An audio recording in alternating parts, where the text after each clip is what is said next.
Welcome to Couch Quarterbacks.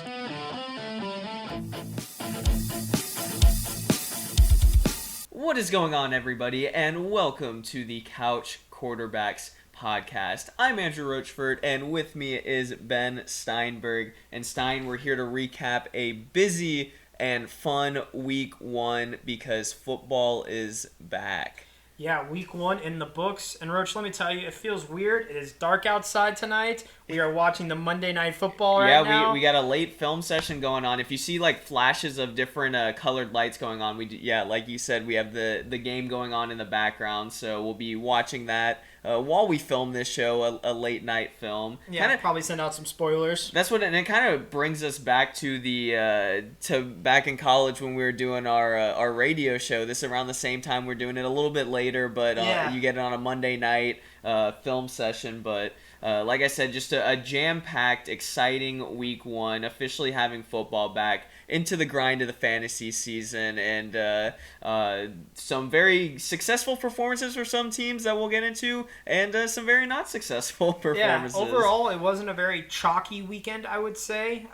Few upsets. I was going to say, if you look at our record so far for week one, I think we mainly went chalk so far, and we're both kind of hovering around 500 with our week one picks. So. Yeah, a few surprises, a few disappointments. Kind of what the whole first week one's about.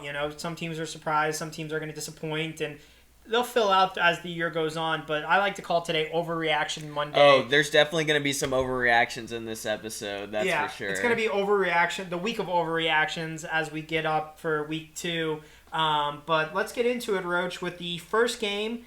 Let's just get it out of the way. This is one of the 1 o'clock games, and that was my Falcons against the Eagles. Falcons not even scoring a touchdown, dropping it 32-6. Yeah, Stein, we knew it was going to be a rough one from the start, from when they were flashing it on red zone, and those first two drives, the Falcons were able to go into the red zone, and then in typical Falcons fashion, having to settle for field goals on both those drives, and then really just doing nothing else on offense the rest of the ball game. Yeah, a lot of teams are happy with points, but us Falcon fans have been just I don't even know, left in the dust by our offense, and not the inability to score points in the red zone. You need to convert these. A lot of penalties on the Falcons. The whole game was pretty penalty heavy for both teams. So maybe the Falcons got a little bit of a way with some things on the defensive side. Maybe the Eagles offense. But let's talk about the Falcons offense as a whole. I was going to say, Stein, I mean, if I told you that Matt Ryan was going to throw for under 200 yards, if I told you that Cordero Patterson was going to be the leading rusher, if I told you that Pitts and Ridley were both going to be held at around 50 yards or less, then you probably could have guessed the final score on the scoreboard, at least on the Falcons side, with them not even getting a touchdown on the board. Just absolutely abysmal on the offensive side of the football. Yeah, execution was just not there. The game planning wasn't there. A lot of people do want to blame the O-line. I'm not going to lie, the O-line didn't play as bad as Twitter and the media is making it out to be. There were a lot of hurries. 3 sacks. I will say 2 of those sacks came in pretty much garbage time. 9 QB hits, though, is inexcusable, especially for a non-mobile quarterback like Matt. Yeah, Matt, like you said, just especially with how he is up there in age now, like he's not a mobile guy in the pocket at all. And you saw that picture going around on Twitter of him just looking like that murder scene chalk outline that they have out there, just looked dead on the field, and just did not look good overall. For the Falcons. Yeah, like one thing when I was doing some of this prep, I was looking up, QB hits, and I kind of noticed a trend that mobile quarterbacks tend to get hit more QB hits because, they're moving in and out of the pocket. Well, Jalen Hurts, who is more of a mobile quarterback, 1 QB hit on him compared to Matt's 9. So that's just something that needs to be addressed. And the Eagles' defense isn't good either. We talked about it when we were going through our preview, and the Eagles' defense is arguably just as bad as the Falcons' defense, if not worse than them. I will say the Falcons' defense had some moments. 1 sack is better than no sacks by Jacob Tuitt-Mariner. Then the 2 4th down stops. I mean, the Eagles went for it on 4th down because they knew that the Falcons' offense would mess up. And then the first half, kind of 15 points. only given up. If the Falcons would have converted, it would have been a 14-15 game going into halftime. And I think we would have had a much different second half. Falcons would have played a little more inspired, maybe with the confidence that they were able to actually score. Is it possible that the Falcons could hit rock bottom in week 1 of the season? Because this has to be kind of close to rock bottom, I feel like. No, this is not rock bottom. Rock bottom would be having a bunch of guys get injured, some embarrassing plays. Really, nothing was super embarrassing. There wasn't anything blocked or, we let up some bigger plays, especially to not as good receivers like Jalen Reagor. Mm-hmm. But, this was pretty much game 4 of our preseason because the Falcons didn't even play anybody in the preseason worth noting. So it's like... Yeah, I think Arthur Smith will learn now, just with his first time being a head coach. Maybe you should play some of those starters, and so it doesn't look like week 1 of the preseason and week 1 of the regular season. Exactly. The Falcons were good for about 5 minutes, and then the wheels just kind of fell off, I should say. And I will say for the Falcons that it's not going to get any easier playing the Bucs next week. No, it's not. That one is... I got Georgia Tech playing Clemson next weekend, the Falcons playing the Bucs. You better hope your fantasy I might as well teams just do be working. well. Yeah, I might as well just work out all weekend. All right, on the Philly side of the football, just real quick about them. Just Jalen Hurts did look very good. Had 3 touchdowns in the ball game. Devontae Smith, a nice debut, leading the receiving corps. 8 targets, 6 receptions, 71 yards and a touchdown on his first career reception. So overall, the Eagles' offense, which kind of had some big question marks going into the season, in a better direction, and Nick Sirianni getting his first win, so good for him. Hopefully, Arthur Smith. I like this Eagles team. A lot of times in years past, I hate Eagles fans and I hate the Eagles as a whole. But Jalen Hurts kind of leading them is he's a guy I like. So I hope that. I wish them a little bit of success, if that makes sense. Yeah, a lot of people liking Jalen Hurts going into the season. Definitely had a great week 1 and hoping to build on that to go later on to the season. But let's move on to the next game, and that's the Arizona Cardinals with a surprising blowout victory in Tennessee against the Titans. This is kind of surprising on both sides, just that one, Arizona played so well and won by so much, and then 2, the Titans offense just playing so poorly and it being a blowout game. Yeah, so this is the first post Arthur Smith game for the Titans offense, and just everything didn't seem to, nothing seemed to work for them. Arizona's got a decent defense. I would say that they're about average to maybe getting into the top half in terms of a defense, but we thought going into this that this was going to be a high-scoring game just because of the 2 high-powered offenses on both sides of the football. But like you said, Tannehill had 3 turnovers, an interception, and 2 fumbles. Derrick Henry only 17 carries for 58 yards. He had 9 carries for 8 yards at halftime. Yeah. And then Julio Jones not off to a great start in his Titans debut, just 3 receptions for 29 yards. Yeah, and I kind of thought those numbers for Julio just because, he's always been a little bit banged up. But, just kind of a similar story with the Titans offense, like the Falcons offense, just not being able to get anything going, trying to throw the ball a whole bunch.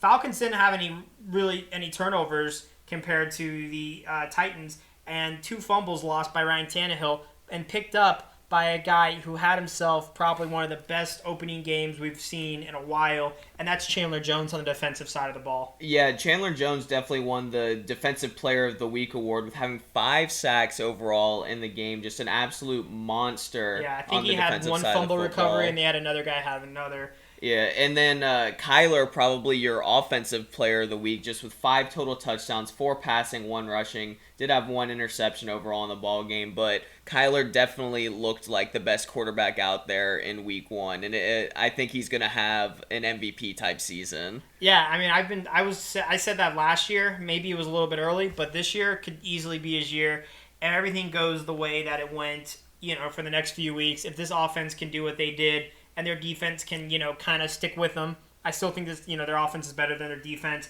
D-Hop and Christian Kirk were also pretty good receiving, both having 2 touchdowns apiece. Yeah, and Kyler Murray had one of those Lamar Jackson type plays where he's just like running around all over in the backfield. Patrick Mahomes, another quarterback that comes to mind, just has like the 50 yards running behind the line of scrimmage and then ends up throwing an absolute dime for a touchdown. So just a great overall performance for not only him, but for this Cardinals team, blowing out a Titans team that was a playoff team last season. Yeah, power rankings, Cardinals are going to move way up. Titans probably won't fall as bad. just because, just the first game jitters, but the Cardinals just impressed. Moving on to the next game, another 1 o'clock game, and this one was kind of the more defensive of all the games, and that was the Steelers taking it home taking it on the road, beating out the Bills 23-16.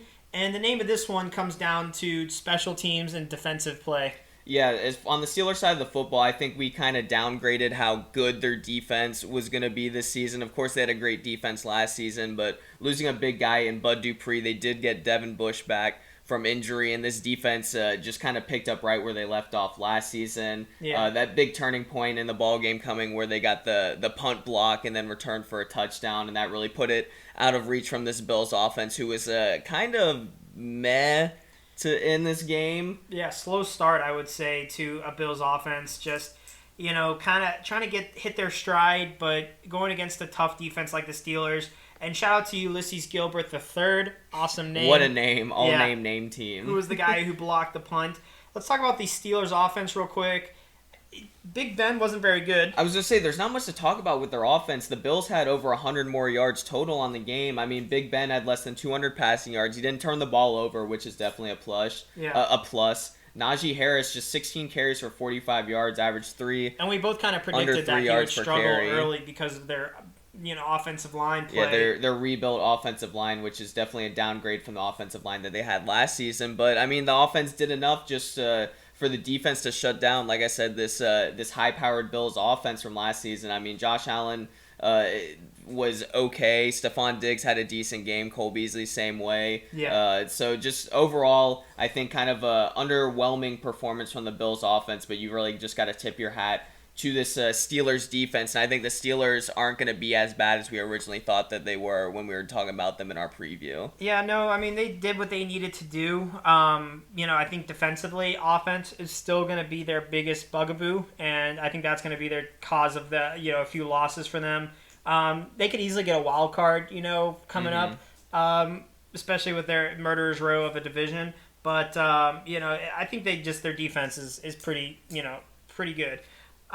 Speaking of their division, let's go to a very thrilling game, probably the most exciting game, maybe you would say. Yeah, I mean, you got the Bengals and the Vikings, 27-24. The Bengals win in overtime. The rookie Evan McPherson nails the field goal at the buzzer in overtime to prevent the tie and give the Bengals the victory with a lot of returns and some debuts on their side. Yeah, so the Bengals, the name of the game was going to be the return of Joe, pretty much the revamp of this offense. Yeah, return of Joe, both Joes, Joe Burrow, Joe Mixon, and then the debut of Jamar Chase. Joe Burrow, 20 of 27 passing, 261 yards with 2 TDs and no interceptions. Good start for him. Not going to super jump off the page with those numbers, but that's just good quarterback play. I was going to say, he didn't, with the no interceptions, no turnovers, didn't do anything to disappoint. Yeah, nothing spectacular, but nothing, super disappointing either. Can't discount 2 touchdowns. Joe Mixon, great on the ground, 29 carries for 127 yards with a touchdown too. Yeah, I think he had the best rushing performance overall on week 1, so just a great comeback for him after he only played in a handful of games last season. Yeah, and then Jamar Chase, a guy who, was getting so much flack in the preseason, comes out there leading all the receivers with 5 catches for 101 yards. I forgot how long that one pass was. It was like a 50-yard bomb. A 50-yard bomb for a touchdown.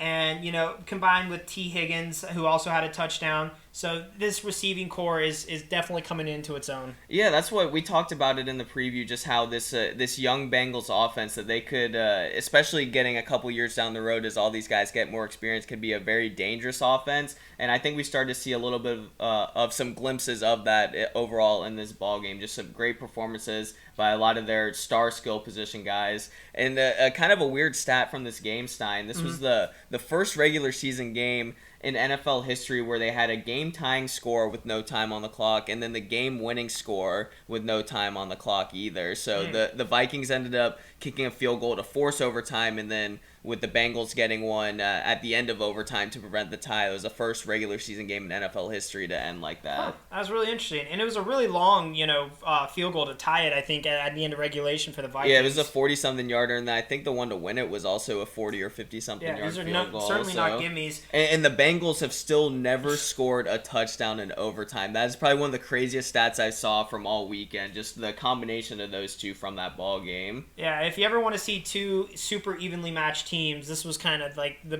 perfect, these teams were pretty much mirror images of each other. That's what they mentioned on Pardon My Take today, Stein, how the Bengals are probably the most tie-prone team that you could have in the NFL. I like that, tie-prone. Vikings offense, defense pretty much, was all right, but their offense is what we'll talk about right now. And Kirk Cousins, 49 pass attempts with 351 yards and 2 TDs. I know a lot of that was playing catch-up. Yeah, this performance reminded me a lot of what Matt Ryan's done over the past couple seasons with the Falcons being down, just throwing the football a lot. Yeah. Dalvin, not a great game, really. 20 rushes for 61 yards. A TD will help you out, but not what you're looking for out of your star running back. He had that costly fumble in overtime that set up the game-winning field goal for the Bengals as well. So he was decent in the receiving game as well, but overall kind of I would say a disappointing opening performance for Dalvin. Yeah.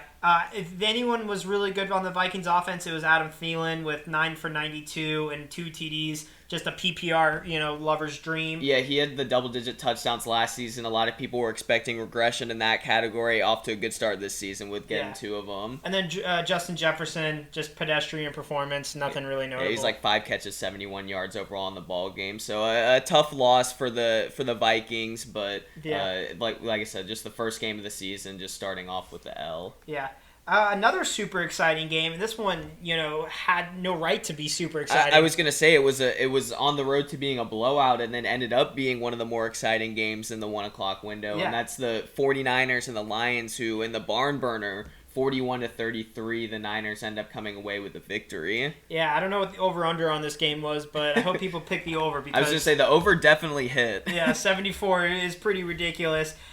So Lions at 1 point, and their biggest, deficit was 38-10 in the middle of the third. And got to credit Jared Goff. He threw the ball 57 times. If Jared Goff is throwing the ball 57 times, then you're probably going to lose the ball game. So yeah. It's funny, though. 57 pass attempts, 25 receptions for his running backs and tight ends. Very little to the wide receivers. Yeah, we were worried about this receiving core going into the season, just completely rebuilding. No more Galladay, no more Marvin Jones Jr., no more Danny Amendola. So the main beneficiaries was T.J. Hawkinson, Jamal Williams, and DeAndre Swift. I think all 3 of them had 8 receptions each, and then, like I said, just the 13 receptions from the wide receivers kind of spread between all of them. So you're probably going to see a lot of dump downs to those running backs and to Hawkinson throughout the season for this Lions offense. Yeah, pretty telling signs of what's going on with that offense, if that's what it's going to be. Swift, I think he had 8 carries as well, so 8 carries and 8 receptions. So that's how they're going to be using him. 49ers offense was pretty good. Kind of an interesting situation, though, as Trey Lance got to come on for a little bit of action. Yeah, we saw Trey Lance throw 1 pass for a 5-yard touchdown early on in the ball game. Saw a couple of the rookies this week get used sparingly and were pretty successful. So kind of glad to see that. But Jimmy G really didn't do anything to disappoint. I mean, this is an abysmal Lions defense, but he had over 300 yards passing, just 1 touchdown through the air. So he really didn't do anything to lose his starting job. So I think we'll continue to see Jimmy G as the starter, and then kind of sprinkle in Trey Lance a little bit in some certain packages and situations. Yeah, I kind of like how they'll be using that. I mean, like you said, Jimmy G didn't do anything to lose the job. No turnovers really for him, so that's just kind of telling. The 49ers now getting off on the wrong foot as they did from last season with all the injuries. Raheem Mostert going down early in this ball game. They call it chipped cartilage in his knee. I don't really know how you chip cartilage, but that's apparently what he's got, what he's dealing with. So he's going to have surgery. He's going to be out. They're saying the timetable is 8 weeks already. A big blow to this rushing attack. They lost Jeff Wilson in the offseason, so a couple of these younger guys are going to have to step up. and their 6th-round rookie and Elijah Mitchell in his first start over 100 yards rushing and a touchdown. Guy played great. I mean, this is going to be the top waiver wire probably this week. I mean, I'm going to pick him up. I'm going to attempt to when the waivers come out. So Elijah Mitchell, keep your eye on him, especially with Mostert going down. Even after the great performance, it just proves to show how good he's going to be. Yeah. Another guy who was really good was Deebo Samuel with 9 catches, the leading receiver I think for the week with 189 yards. Yeah, I think Tyreek ended up passing him in the 4 o'clock window, but I think he was second overall in receiving. Yeah, the 189 yards and a touchdown, the 79-yard touchdown where he burned Jeff Okudah, who tore his Achilles. Yeah, and Jeff Okudah will be out for the rest of the season.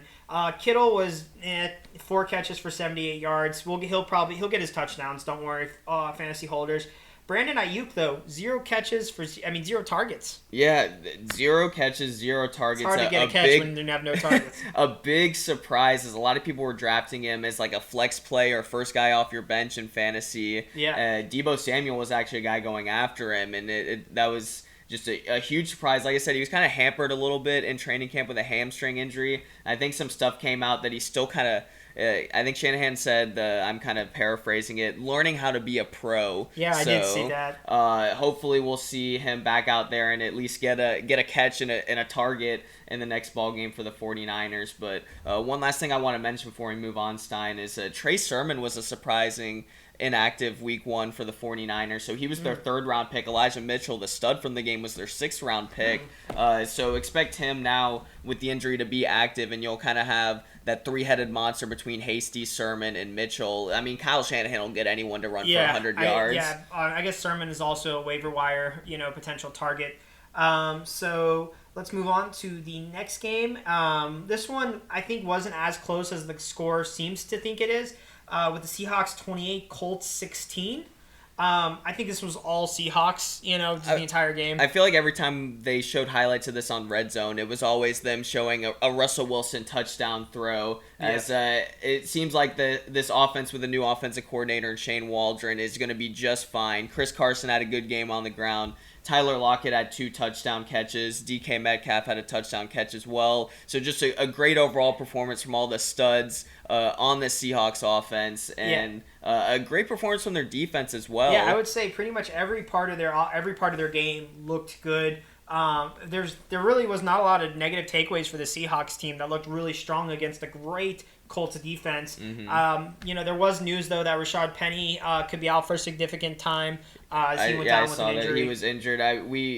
They've got like 5 running backs, so I think it shouldn't be too bad for him. But it's just tough to see for Penny as he's been battling injuries over the past couple seasons. Guy can't seem to stay healthy. The Colts, the story was Wentz's debut. Didn't look great. Yeah, it wasn't bad, but it wasn't great. 25 of 38 passing, 250 yards, 2 touchdowns, no interceptions. Did lose a fumble though, so overall not too bad. But probably the biggest thing is just not having really many receivers around him. T.Y. Hilton obviously not out there. Going back to the Lions, kind of similar with them. 12 of their 25 completions went to the running backs. Zach Pascal did have 2 touchdown receptions as the wide receiver, but Wentz kind of dinking and dunking down to Nyheim Hines and Jonathan Taylor in this ball game. Taylor was pretty much the main guy on offense this entire game. I mean, 6 catches and 17 rushes. Not a touchdown, but fear not, fantasy holders. He'll get it. Once again, this is just 1 week overall in the season, but overall, just the Colts getting a tough matchup in week 1, and hopefully they'll be able to bounce back in week 2. All right, moving on to a pretty close game, defensive battle between the Chargers and the Washington football team. Big story with this one, Ryan Fitzpatrick going down with a hip subtrusion. I can't even... Hip subluxation, which is some sort of dislocation in his hip, which definitely does not sound like it'd be a fun injury. Especially for a 38-year-old quarterback, that's probably not what you want. Yeah, so he got placed on IR, so he's out at least 3 weeks, but they're saying it's probably going to be closer to a 6 to 8 week timetable, so looking like he'll be back in the back half of the season. Taylor Heineke taking over as the quarterback for the Washington football team.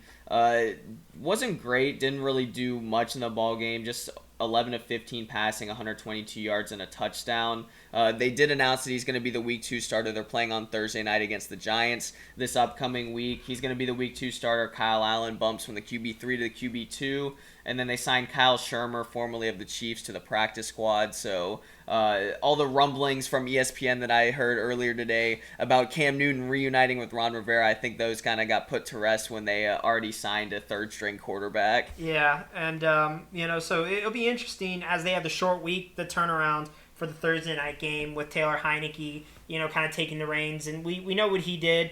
And I'm not going to say his performance was I think you're kind of downplaying his performance. I think he did really well with only 4 incompletions against the Chargers defense and throwing a touchdown, even though they did come up short. But, the name of this offense, and it's really weird because saying Washington has an offense is just, weird to me. But the name of the game with this offense is going to be Antonio Gibson, Logan Thomas, and Terry McLaurin. All kind of contributed a decent amount in their own ways. Gibson with 90 rush yards, Logan Thomas with a receiving touchdown. Terry looked pretty ineffective, but I think the name of the game going forward is going to be these 3 guys. Yeah, he definitely had a slow start. I don't think he had a single catch at halftime, but Antonio Gibson, they said that he's going to start being used as more of a bell cow back. I don't think J.D. McKissick had a single reception in this ball game. We know he was a PPR monster last season, so yeah, like you said, those are definitely going to be the 3 big names in this offense. I think the big thing for Taylor Heineke and this Washington football team with Ryan Fitzpatrick's injury, it's just going to be not making mistakes, just kind of taking care of the football. You've got a great running back with Gibson, a couple of great pass catchers in Logan Thomas and Terry McLaurin. Yeah. So hopefully if he can just not turn the ball over, then they've got the great defense on the other side of the ball, and he should be okay. Yeah. Real quickly about the Chargers offense, the rebuilt Chargers O-line was really good, holding the really good Washington defense to only 2 sacks with 5 QB hits. They were pretty much in control of this game the entire way, running 78 plays compared to Washington's only about 50. Justin Herbert was pretty good, throwing the ball a lot, though, which is interesting. Yeah, Austin Eckler came in a little bit banged up. He didn't get as many carries as I think a lot of people expected. Yeah. Kind of mixed in the rookie Larry Roundtree as well, but a great start to the second season for Justin Herbert. Had Mr. Reliable Keenan Allen get a bunch of receptions overall in the ball game too. Yeah, Mike Williams and Keenan Allen, 17 catches for 182 and a TD between the 2 of them. So, that's just showing what their offense is going to be able to do. Yeah, definitely great first game performance for the Chargers. So let's move on to the next game between the New York Jets and the Carolina Panthers. I've got an edit actually on here. The Panthers were the ones victorious 19-14, not the New York Jets. Yes. In this ball game, as Sam Darnold completes his revenge game as he hooks up with another ex-Jet teammate in Robbie Anderson for a 57-yard touchdown. Yeah, I mean, Darnold looked... I would say he looked great. I mean, he had the completion. I mean, it's hard to look... It's pretty of a stark of a contrast, though, yeah. I was going to say, it's pretty hard to look any worse than you did in your couple-year career with the Jets. But, yeah, 24-35, 279 yards. Just the one touchdown to Robbie Anderson, but no turnovers. I'm going to challenge you, Roach. Okay, you see his line of, 25 for 35 for 279 yards? Mm-hmm. Okay, that's him on the Panthers. What if I said that was his numbers on the Jets? Would we say that's bad? Think about it. If we said player A is... Well, probably the biggest thing about it is on the Jets, he would have ended up losing this game 32-14 instead of actually winning this game 19-14. Yeah. But since you're playing the Jets and just playing that abysmal defense and the pedestrian offense, then you end up coming away with the victory. Yeah, and just a great start for the Panthers. Like we said, McCaffrey was, didn't get that touchdown. Touchdown eluded him, but just kind of was great everywhere else. Yeah, so. I mean, he did everything else he needed to. Still going to get points. It's just just imagine if he was able to get that touchdown, how much more fantasy points he could have got. Yeah, I mean, he led the team in rushing, led the team in receiving, 187 total yards of offense, so just a great return for McCaffrey, just looking fresh after only playing the 3 games last season. Yeah, let's talk about Zach Wilson, a guy that we both kind of labeled as a bust coming into it. Not a terrible debut. I was going to say, he played better than Trevor Lawrence in this ball game against a better defense. 20 of 37 passing, 258 yards, 2 touchdowns, 1 interception, sacked 6 times. I mean, that terrible Jets offensive line losing a big piece in the left tackle, Mekhi Becton. Yeah, he got carted off in the middle of the game. Huge Mekhi Becton. Kind of really sad for Jets fans, as he was kind of the offensive line stalwart of the future. Yeah, but I mean, Zach Wilson, when he wasn't getting pressured and he wasn't on his butt on the turf, he didn't look bad. A couple touchdowns to Corey Davis in his Jets debut, had a great opening performance. But some nice deep balls that weren't able to hit the receiver, but at least he was able to get him there. So the arm strength is there. We're just gonna see, as the season goes on, if he's able to be consistent, because I mean, if he keeps these numbers up, it will be a really good rookie season. Yeah, I mean, I'm very impressed with his first overall week, and hopefully he can kind of build on that. But yeah, I was very impressed and a little bit surprised with that week 1 performance.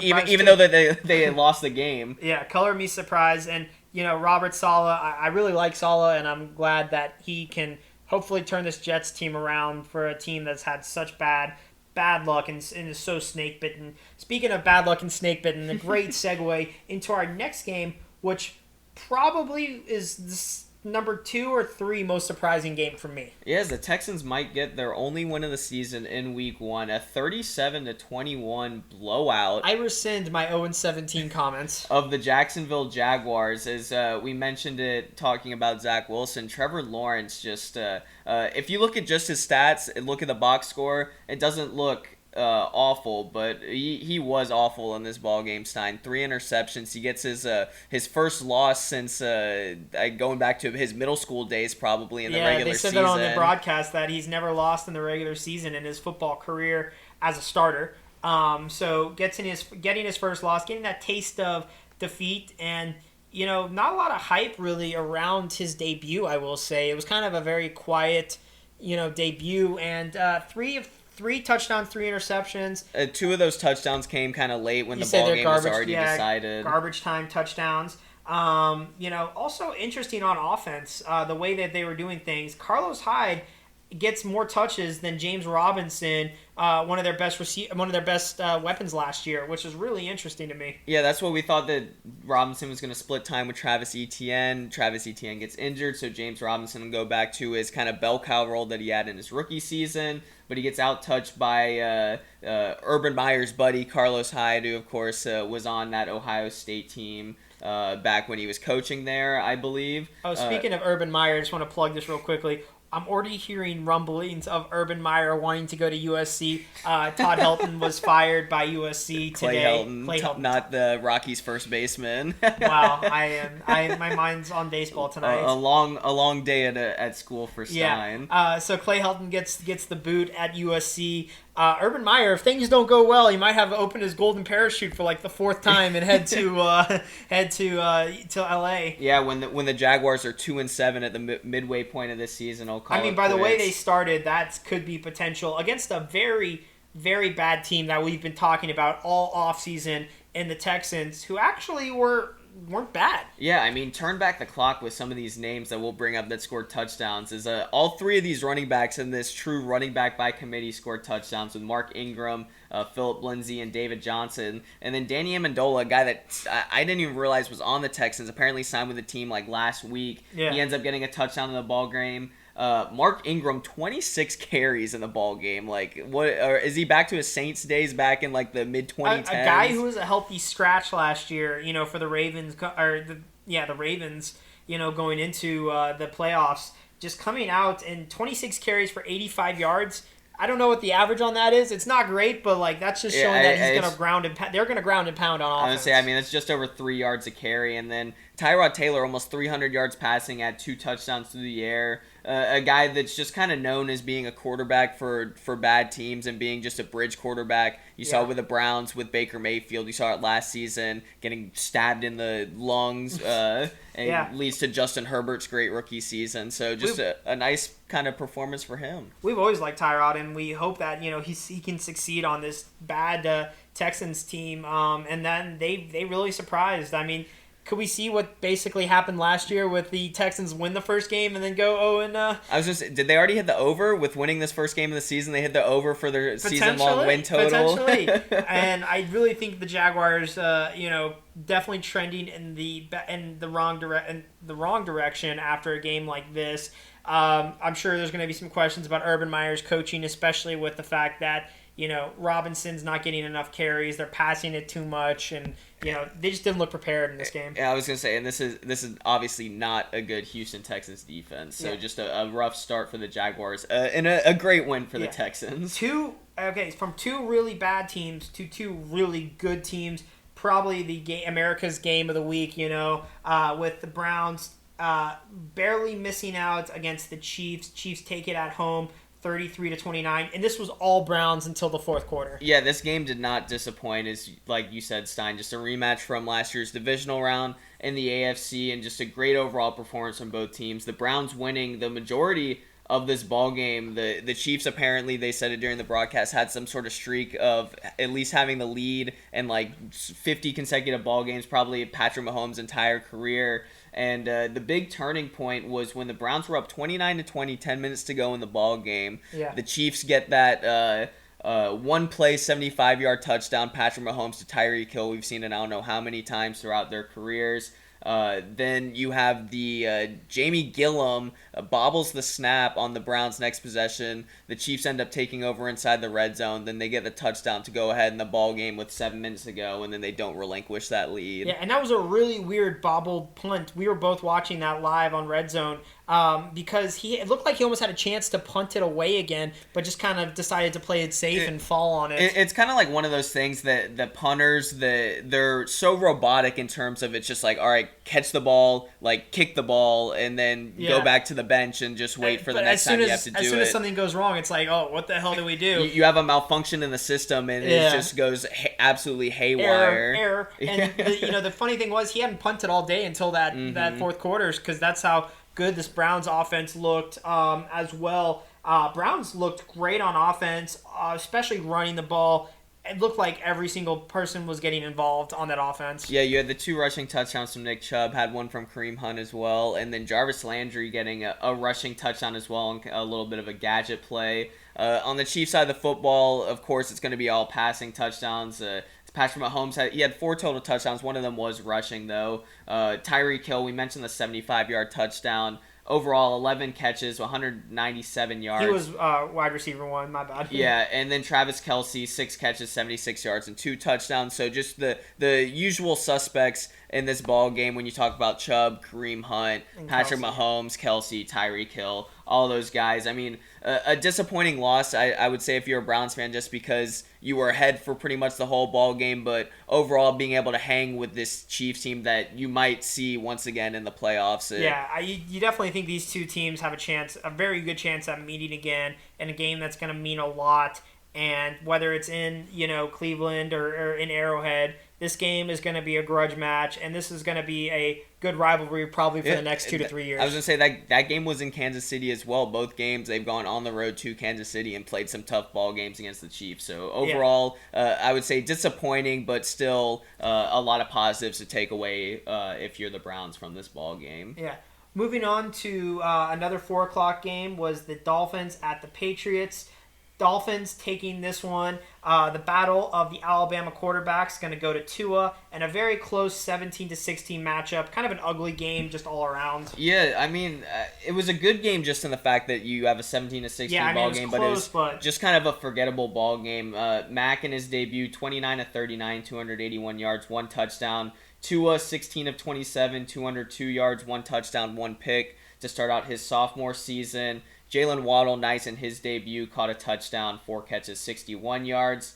And then Damian Harris, 23 carries for 100 yards, but he had a very costly fumble at the end of the ball game as the Patriots were driving down the field looking to either get a touchdown or a field goal to go ahead late. He fumbles inside of the 10-yard line, and then the Dolphins hold on and never give the ball back to the Patriots, and that's why they come away with the victory. Yeah, I mean, these teams both seem pretty evenly matched, and I think they're going to be going against the Buffalo for the division, or they're looking up at Buffalo. But just good for the Dolphins to get this first win in a team against a team that's bullied them for so long, especially in Foxborough. Mac was the better quarterback. I mean Tua was pretty pedestrian with only 200 yards. I mean, neither of them were great, but Mac definitely had a decent performance. Yeah.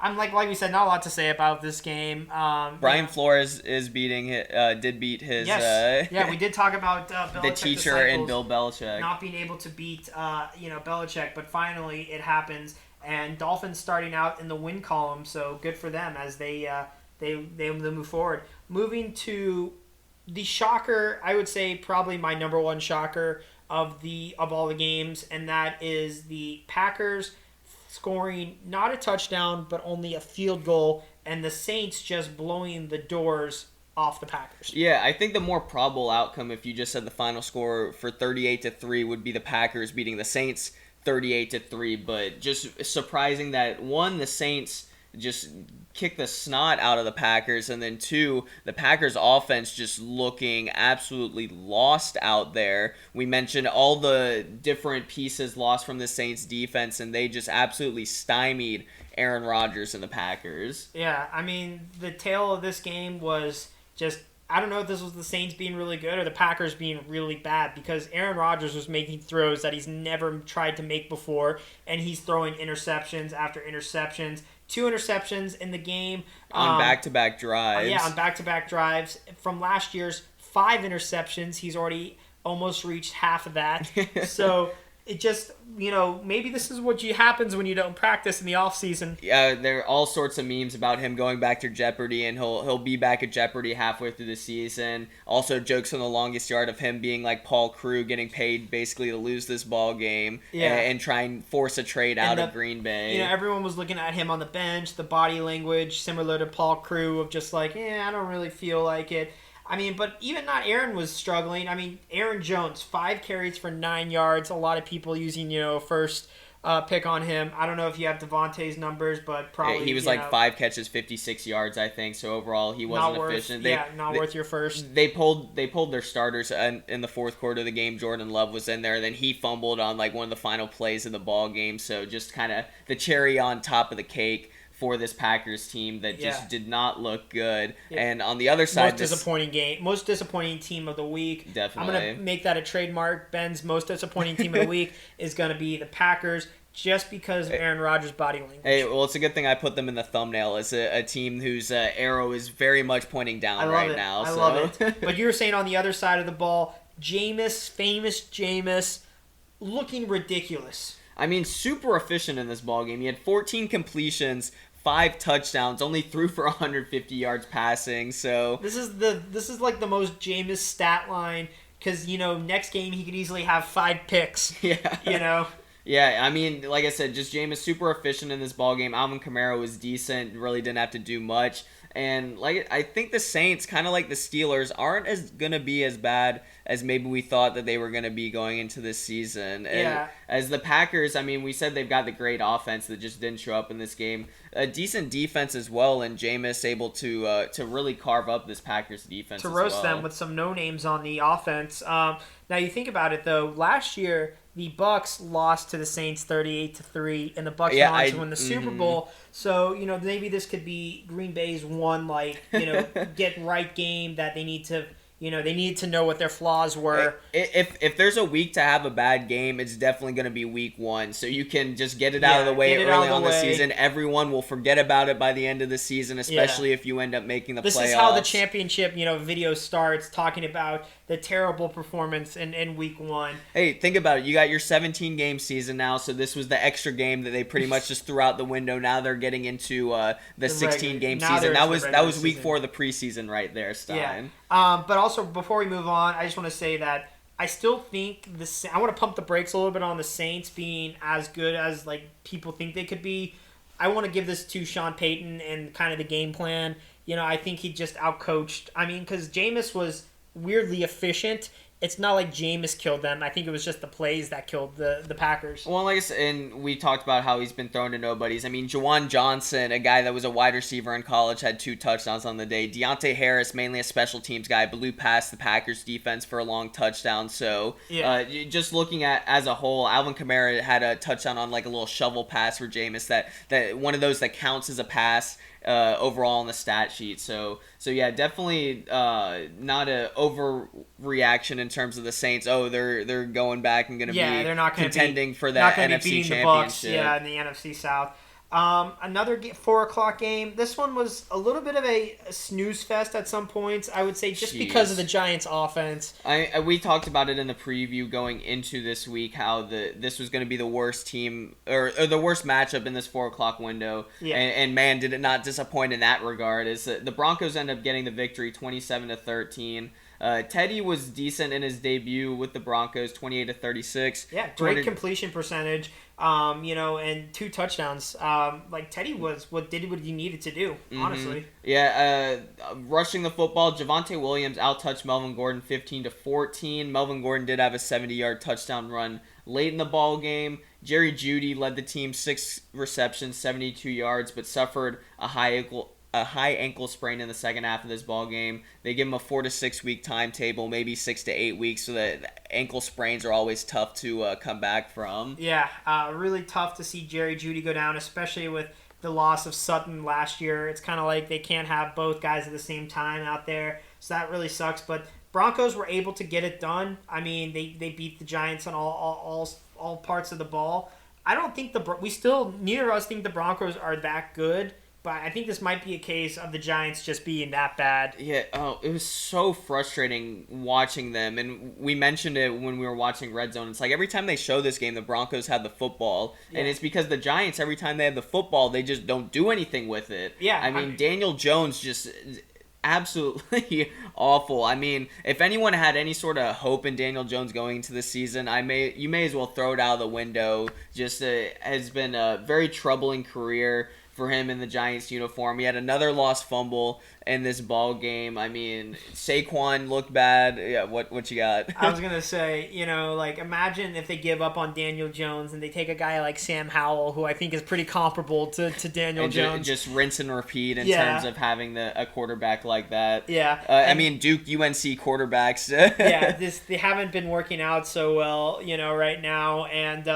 And then Saquon, 10 carries for 26 yards and 1 catch for 1 yard. Not worth what you guys spent on him. Fantasy. I mean, they said he was going to be used sparingly, kind of ease him back in from the injury. This was his first game back, but with an offense that was that anemic, you would think that they would try to use him just a little bit more to give maybe that little bit of spark, because they were in it for a minute, but Yeah, I mean the Broncos aren't a good enough team to really close the door on them. So with the 27-13 score, Daniel Jones did add a rushing touchdown on one of the final plays of the game to make it 27-13. Yeah. So this game just made no sense to be on 4:00. Boring offenses at Giants too. You think if it was in Denver, that would make a little more sense, and it just was the black sheep of the 4:00 games. And then let's move on to the primetime game, guys. This one was a laugher for it went down pretty much as you would expect. The Rams win 34-14, and Matt Stafford, a great Rams debut, 20 of 26 passing, over 300 yards, 3 touchdowns, no interceptions. I mean, that's had 4 passing touchdowns. They had one that to Cooper Kupp, almost had a second touchdown in the ball game. They ruled that he was down at the 1. Darrell Henderson punched in the next play. But just between Matt Stafford and Sean McVay, I think this is going to be a great coaching quarterback duo for this Rams team. Yeah, awesome start for Stafford. Exactly where he needed to be. This is the perfect game to start out with. Only 6 incompletions, which is really telling against a pretty decent Bears defense, that still has some names. Just looking great, but the Bears offense. Yeah, I mean, you go through the first drive of the ball game, and the Bears have a great return. They get a great David Montgomery run. They're set up in the red zone, and then the run 2.0. Yeah. And then Andy Dalton ends up throwing an interception in the end zone, and it all goes downhill after that. as Matt Nagy just looked like he was trying to lose his job in the first game of the season. He went for it. One, you have that handshake agreement to start Andy Dalton week 1 when you've got Justin Fields, so that was already big oof number one. Yeah. And then you go for it twice on 4th down in the first half. Don't get it either time, giving the ball back to the Rams. I'm pretty sure they probably capitalized on at least one, if not both of those. And it was just, I feel like Matt Nagy's probably going to be the first guy that's fired this season. Yeah, definitely going to be. See, it's getting definitely hotter. What do you think about that uniform matchup too? Those Rams yellow pants. I don't like the Rams uniforms at all. I thought they looked interesting. I wasn't completely against it, but it was definitely interesting. I always like the Bears jerseys. They always look snazzy. The Bears jerseys are nice, but I mean, I think everyone, when the Rams jerseys came out, no one was a huge fan of them. So they get to show them off in front of the fans at SoFi Stadium. And so got to perform in prime time for all of America. Looked good. This is one of those games where people who are very casual watching it were like, oh, the Rams, are really good. I mean, I don't think the Rams are that good, but the way they performed, from the outside looking in, they could be a sneaky team. And speaking of their division, the NFC West, every single team won. Yeah, I mean, everyone knew the NFC West was going to be a gauntlet, and it just shows from week 1 with all those teams winning. Yeah. Just going to be just a real grudge match throughout the season. I mean, you can make a case for all 4 of those teams based on week 1. The weakest team from last season was the Cardinals going. Well, I mean, you had the 49ers at 6-10, but the Cardinals going 8-8, and they were probably one of the best performances from week 1. Yeah, I mean, the Cardinals had their offense go off. The Niners had their offense go off. The Seahawks had their offense go off, and the Rams had their it's all going to be offenses. I guess whoever's going to win this division is going to be the team with the best defense. Yeah, that's one last thing I want to mention from this Rams-Bears game. On the Bears side, Justin Fields, a 3-yard rushing touchdown in the game, was 2 for 2 passing the football for 10 yards. So kind of like Trey Lance, just used very sparingly, would come out there every once in a while for a play or two. But this is not a Lance Garoppolo kind of deal. This is Dalton and Fields is a little bit different. That's what I don't know about you, Stein, but watching the game last night, Andy Dalton, I didn't realize has a full beard now. When they show his photos, for all this stuff, with showing his stats and everything, he's got a little bit of stubble. I don't know, but to me, if there's a ginger, I feel like he's got to have either no facial hair or he's got to have one of the full-on huge beards that you see with some of these big burly offensive linemen. He can't have just a nicely trimmed beard or anything like that. It's got to be just super messy and disheveled and all that. So I don't know. That was just one random thought that came up during the Sunday night game last night. Think of Ryan Fitzpatrick or he needs a Ryan Fitzpatrick type beard. Yeah. If he wants one at all. So just kind of some takeaways from the divisions. Like we said, the NFC West was undefeated. The NFC North goes winless. Yeah, that's going to be very interesting. Always kind of an interesting division. So no one getting a win overall for them. The Texans and Eagles are both division leaders after week 1 in their respective divisions. And then if the Raiders end up winning tonight, then everyone will win in the AFC West as well as the NFC West. So right now the score is 14-7 with the Ravens winning, but the Raiders are driving. So we'll stick to that. I mean, it's about to be halftime, so this game could pretty much go either way. This game's got some major implications, Stein. Is through our week 1 picks. So I went 8-6. Week 1, you went 7-7, but we've got this game different. I picked the Raiders and you picked the Ravens, so we may go to a coin. Our tiebreaker week 1 of the coin flip to see who gets the punishment. We'll film that punishment and have that for our next show when we do our week 2 preview. But this game's got some major implications as we'll kind of continue to watch that once we get done filming this episode. The best I can do is tie, so there's no way I can win. Yeah, so you're I'm either cheering for the Ravens really hard. Yeah, right now. So right now you're either losing or you're gonna lose in a tiebreaker. So I thought our records were both gonna be better, than like I said, we mainly picked chalk. There was a couple of surprising games, so hopefully we'll be able to bounce back in week 2. Looking ahead later this week, we mentioned the Thursday night game is going to be the divisional battle in the NFC East between the Giants and the Washington football team. Thank God that this game's on Thursday night and not on a Monday night, because the old NFL would have put this game on a Monday night because, but two huge fan bases. No, this is going to be an ugly offensive matchup. It's going to be a laugher. We said we're going to give our predictions later? Yeah, we'll give our predictions later. We'll obviously do a recap when we film our Week 2 preview of this because the game will already happen, but we'll make our picks on this off camera and then update you on what we picked. I have a feeling that both of us are going to go with the Washington football team, even with Ryan Fitzpatrick out, but I won't make any sort of assumption on that. But Stein, I think that's going to do it for this episode.